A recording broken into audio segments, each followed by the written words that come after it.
നമസ്കാരം. സൈനികരുടെ പേരിൽ വോട്ട് അഭ്യർത്ഥന നടത്തിയ പ്രധാനമന്ത്രി നരേന്ദ്രമോദിയുടെ പ്രസംഗം ബിജെപിയെ വെട്ടിലാക്കിയിരിക്കുകയാണ്. ബാലക്കോട്ടിൽ ആക്രമണം നടത്തിയ ഇന്ത്യൻ വ്യോമസേന പൈലറ്റുമാരുടെ പേരിൽ പ്രധാനമന്ത്രി നരേന്ദ്രമോദി വോട്ട് അഭ്യർത്ഥന നടത്തിയത് പ്രഥമദൃഷ്ട്യാ തെരഞ്ഞെടുപ്പ് മാതൃക പെരുമാറ്റച്ചട്ടത്തിന്റെ ലംഘനമാണെന്ന് തെരഞ്ഞെടുപ്പ് ഓഫീസർ വ്യക്തമാക്കിയിട്ടുണ്ട്. മോദിയുടെ പ്രസംഗം ചട്ടലംഘനമാണെന്ന് ഉസ്മാനാബാദ് ജില്ലാ തെരഞ്ഞെടുപ്പ് ഓഫീസർ മഹാരാഷ്ട്ര മുഖ്യ തെരഞ്ഞെടുപ്പ് ഓഫീസർക്ക് നൽകിയ റിപ്പോർട്ടിൽ പറയുന്നു. മഹാരാഷ്ട്രയിലെ ലാത്തൂരിൽ തെരഞ്ഞെടുപ്പ് സമ്മേളനത്തിൽ പ്രസംഗിക്കുമ്പോഴാണ് കന്നി വോട്ടർമാരോട് വ്യോമസേന പൈലറ്റുമാരുടെ പേരിൽ മോദി ബിജെപിക്ക് വേണ്ടി വോട്ട് അഭ്യർത്ഥിച്ചത്. നിങ്ങൾക്ക് ഇപ്പോൾ 18 വയസ്സ് പിന്നിട്ടിരിക്കുകയാണ്. നിങ്ങൾ നിങ്ങളുടെ വോട്ട് രാജ്യത്തിന് വേണ്ടി നൽകണം. രാജ്യത്തെ ശക്തമാക്കുന്നതിന്, ശക്തമായ ഒരു സർക്കാർ രൂപീകരിക്കുന്നതിന് നിങ്ങളുടെ വോട്ട് രേഖപ്പെടുത്തണം.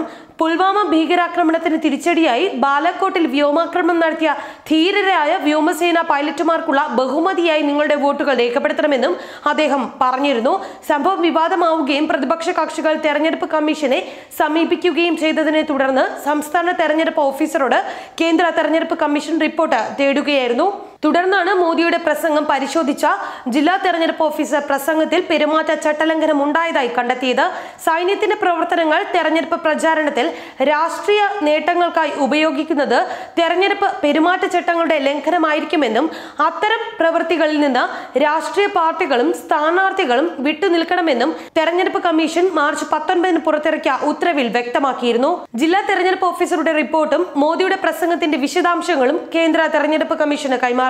സംഭവത്തിൽ എന്ത് നടപടി എടുക്കണമെന്ന കാര്യം തെരഞ്ഞെടുപ്പ് കമ്മീഷനാണ് അന്തിമമായി തീരുമാനിക്കുക.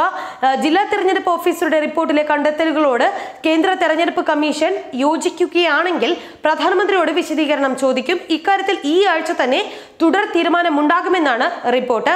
സൈന്യത്തിന്റെ പ്രവർത്തനങ്ങൾ തെരഞ്ഞെടുപ്പ് പ്രചാരണത്തിൽ രാഷ്ട്രീയ നേട്ടങ്ങൾക്കായി ഉപയോഗിക്കുന്നത് തെരഞ്ഞെടുപ്പ് പെരുമാറ്റച്ചട്ടങ്ങളുടെ ലംഘനമായിരിക്കുമെന്നും അത്തരം പ്രവൃത്തികളിൽ നിന്ന് രാഷ്ട്രീയ പാർട്ടികളും സ്ഥാനാർത്ഥികളും വിട്ടുനിൽക്കണമെന്നാണ് ചട്ടം.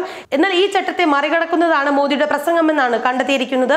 ചൊവ്വാഴ്ചയായിരുന്നു സംഭവത്തിന് ആസ്പദമായ പ്രസംഗം നടത്തിയത്. അതേസമയം നമോ ടിവിയിൽ സംപ്രേഷണം ചെയ്യുന്ന പരിപാടികൾ തെരഞ്ഞെടുപ്പ് ചട്ടലംഘനം നടത്തുന്നുണ്ടോ എന്ന് പരിശോധിക്കാൻ ഡൽഹിയിലെ മുഖ്യ തെരഞ്ഞെടുപ്പ് ഓഫീസർക്ക് തെരഞ്ഞെടുപ്പ് കമ്മീഷൻ നിർദ്ദേശം നൽകി കഴിഞ്ഞു.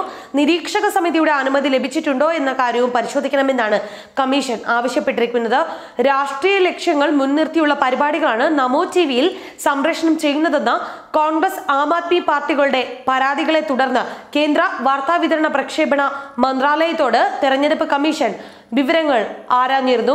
എന്നാൽ നമോ ടിവി പരസ്യ സംപ്രേഷണത്തിനുള്ള DTH സേവനദാതാക്കളുടെ പ്ലാറ്റ്ഫോം മാത്രമാണെന്നും നിലവിലുള്ള മാനദണ്ഡം അനുസരിച്ച് മന്ത്രാലയത്തിന്റെ പ്രത്യേകാനുമതിയുടെ ആവശ്യം ചാനലിനില്ലെന്നും കമ്മീഷനെ അറിയിച്ചിരുന്നു. തുടർന്നാണ് മുഖ്യ തെരഞ്ഞെടുപ്പ് ഉദ്യോഗസ്ഥന് കമ്മീഷൻ നിർദ്ദേശം നൽകിയിരിക്കുന്നത്.